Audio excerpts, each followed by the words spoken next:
Everyone, and welcome back to Talking to Teachers. My name is Chris Height, and today I'm joined by a beloved math teacher here at CBA. Today I'm joined by SAD moderator as well as teacher, Mr. Frake. Mr. Frake, who graduated here in 2005, has had an impact on many students in past years. Mr. Frake, how are you today? I'm doing great, Chris. I'm glad to be here with you today. I'm glad you guys do a great job with the podcast, with talking with teachers, and I'm just glad to be here with you guys today. Thanks, Mr. Frake. I'm really glad you're here. You know, obviously I sent an email I sent you before. I was like, I can't wait for this episode. You know, I've always wanted to do some type of media with you, but you know, someone else was always doing it, so I'm really glad to have you on the show here. So I'm going to start with a question I always ask every single teacher that's come on here. What's your CBA origin story? So how'd you end up working here? How'd you end up here? So I feel like there's a long version and a short version of this story, and I'll give you the medium length version. So when I was a student here, I spent a lot of my time like looking around, observing my teachers, observing the other people in the school, and what I saw was that the impact the teachers had on the day-to-day lives of the kids in our school, not just inside the classroom, but outside the classroom as well. And as I went through my years at CBA, I started to get this idea in my mind that maybe this would be something I'd be good at. And it was very uncertain at first. It wasn't something I really settled on until I was in college. But when I was a senior at CBA, I had a math teacher. His name was Mr. Santinello, and he was Mr. Noonan's predecessor in Mr. Noonan's job. And he was the academic dean, and he also taught one math class. And he was kind of the first teacher that taught me that math could be more than just you memorize the steps to do the problem and you repeat the steps on the test because the problems are exactly the same with the numbers changed. And he was the first teacher that I ever had that really taught me that math could be more than that. And so I got the idea in my mind that maybe I could be a math teacher myself. Maybe I could bring that idea to my students, and not only that, but also have an impact on them outside the classroom as well. So when I was a senior at Bucknell, I was starting to finalize my plans to go into teaching. And I had never really given much thought to coming back here. It wasn't something that when I was in college went through my mind very much. But when I was a senior at Bucknell, I got an email from Mr. Santinello, who of course had been my math teacher and was the academic dean. And it said, among other things, I'm looking for a new math teacher for next year. Send me your resume. And that was the first time I'd really thought much about coming back to work at CBA. But I sent Mr. Santinello my resume. I went in for an interview with Mr. Santinello the week before my graduation from Bucknell. And the interview went very well because Mr. Santinello and I obviously knew each other very well, and we had stayed in touch throughout my years at Bucknell. So our interview was very casual, it was very open. We had a great conversation, and he called to offer me the job, and I was, as I said, that was kind of the first time I'd really given much thought to coming back to CBA, but I was thrilled to take the job and come back and have an opportunity to pay forward to my students what you guys what my teachers had done for me back when I was a student here. The glorious return of Bill Frake to CBA. I love it. I love the origin story. You know, see, I always say CBA had a chance to be rid of me forever when I graduated, and they decided to bring me back. I still don't know whose choice that was, but here I am. Yeah, that's awesome. So now, going back to your student days into your teaching days, how has CBA changed from your time as a student to now as a teacher? So obviously it's a little different. Yeah, I think there's a lot of things that are the same, but I also think there's a lot of things that are different, and the things that are different strike me as being relatively recent changes in the CBA community. I think we had so many things we had to overcome with COVID, and I think that now that COVID is over and we can get back to having student events and student activities and all the things that used to make CBA what it was, I would love to see some of those things come back. Like, for example, we're going to do the Dinner for the Troops this year through SAD, which was a great fundraiser event that always used to happen and raise money for the soldiers deployed overseas, and we weren't able to do that the last couple of years. So I'm hoping that this year we have a great Dinner for the Troops, we bring the talent show back. I'm hoping for great crowds at sporting events and just a great year of student activities overall. But to get back to the question of what I think has changed, I think the changes that you see in the CBA community are kind of indicative of the changes of life in general. And when I was in high school, there was no such thing as social media. We didn't have smartphones. We didn't have Insta. We didn't have TikTok. Like, none of that existed. So you guys have means of communication that would have been completely foreign to somebody my age when we were in high school.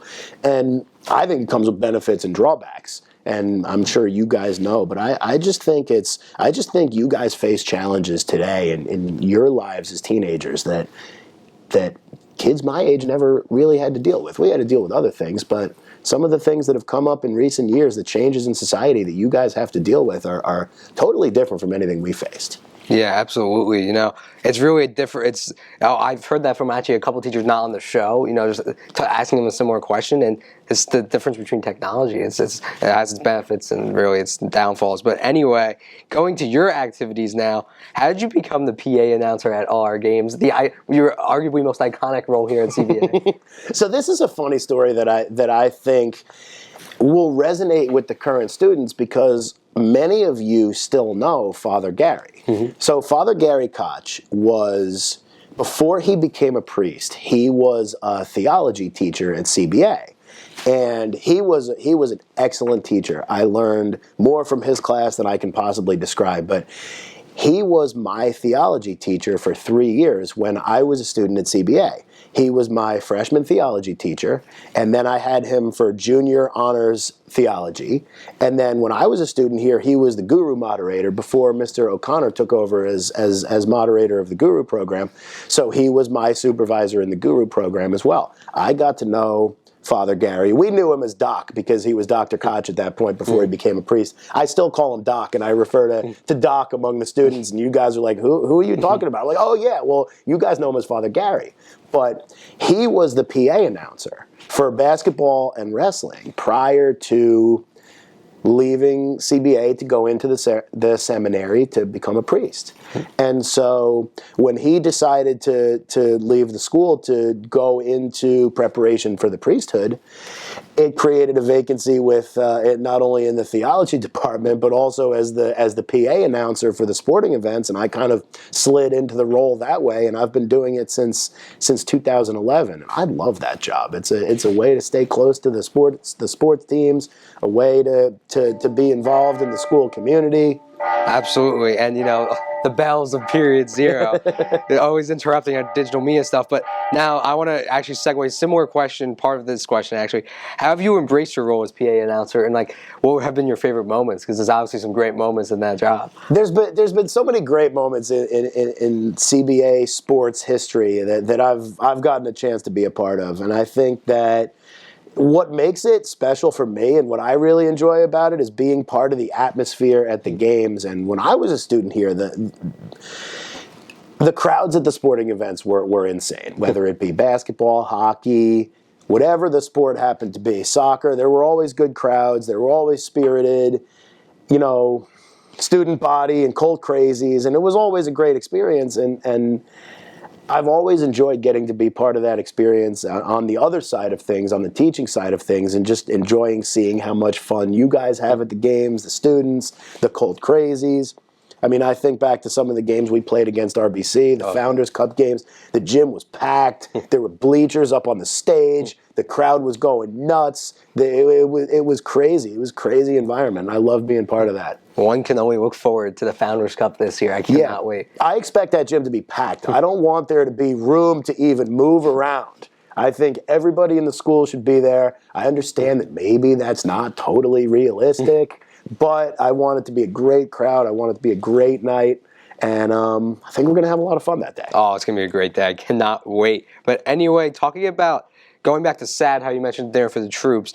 So obviously you've been another iconic role of Mr. Frake, I would say, would be the SAD moderator. So how has SAD had an impact on your teaching career? Because obviously you're heavily involved in it, and it affects your day-to-day life as a teacher. I think my job, and I think a lot of the teachers at CBA will say similar things if you ask them. I think my job, only part of it is what I do in the classroom. Mm-hmm. I think that, yes, it's important to teach material and prepare kids intellectually for college and the world, and those things are extremely important. not to downplay any of it, but I see my role as not just being a math teacher, but also trying to be a mentor to you guys and a role model to you guys. And I think a very important part of that is community service. And I think we live in a society of service, and we live in a society where doing the right thing by others and being others-centered is extremely important. And I see SAD as being part of that sort of personal role I take with you guys, and not just that classroom role.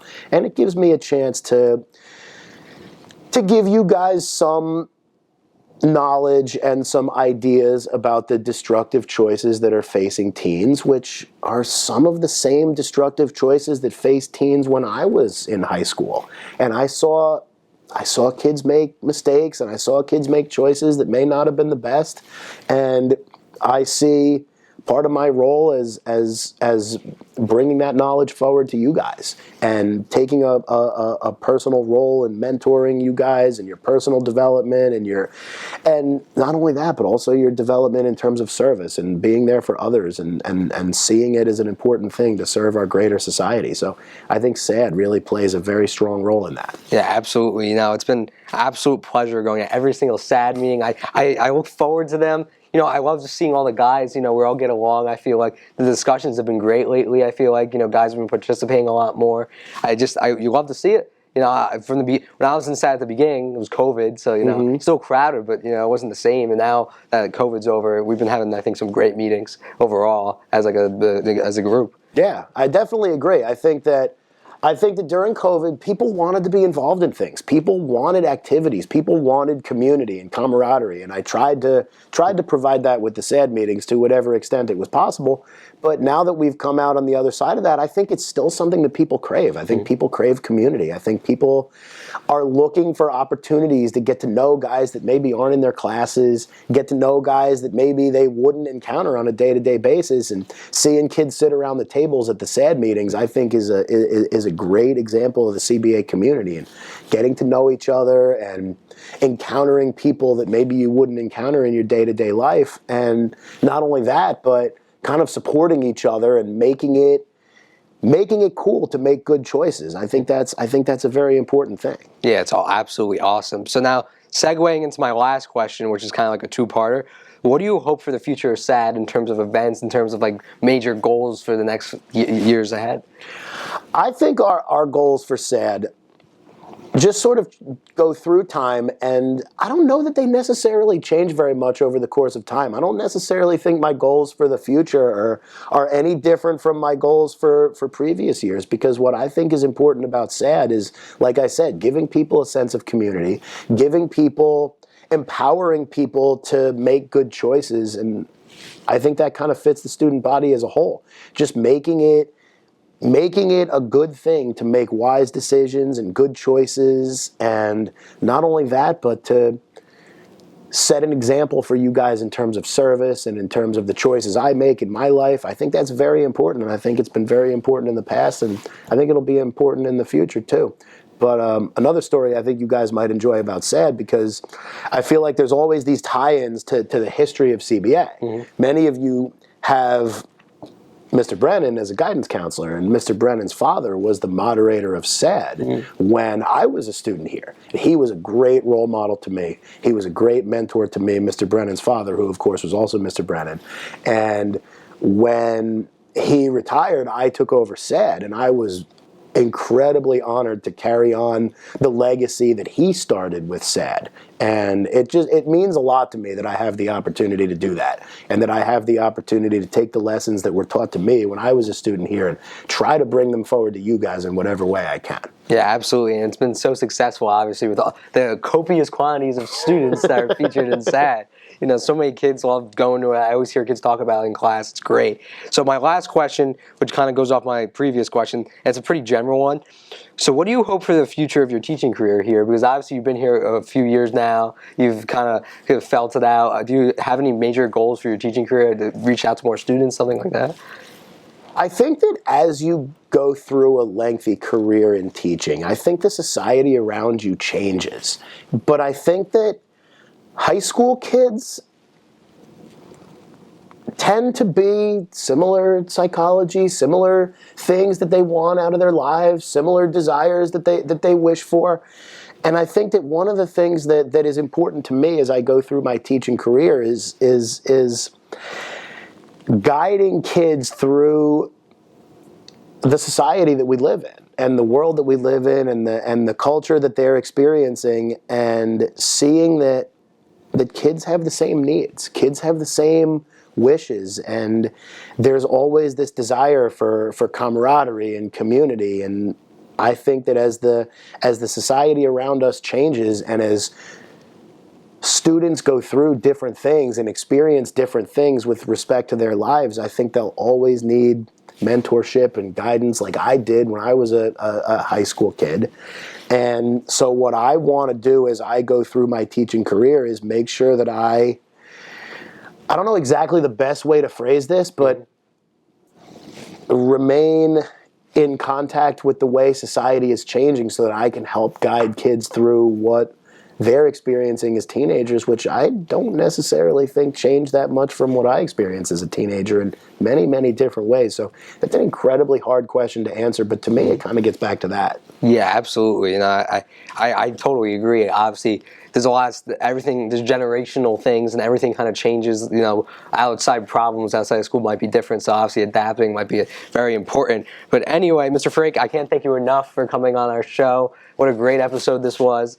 You know, hearing your whole PA announcer origin story, that was my favorite moment, like almost ever. So anyway, wrapping it up here, talking to teachers for Mr. Frake, I'm Chris Height. That's all for now, and we'll see you next time.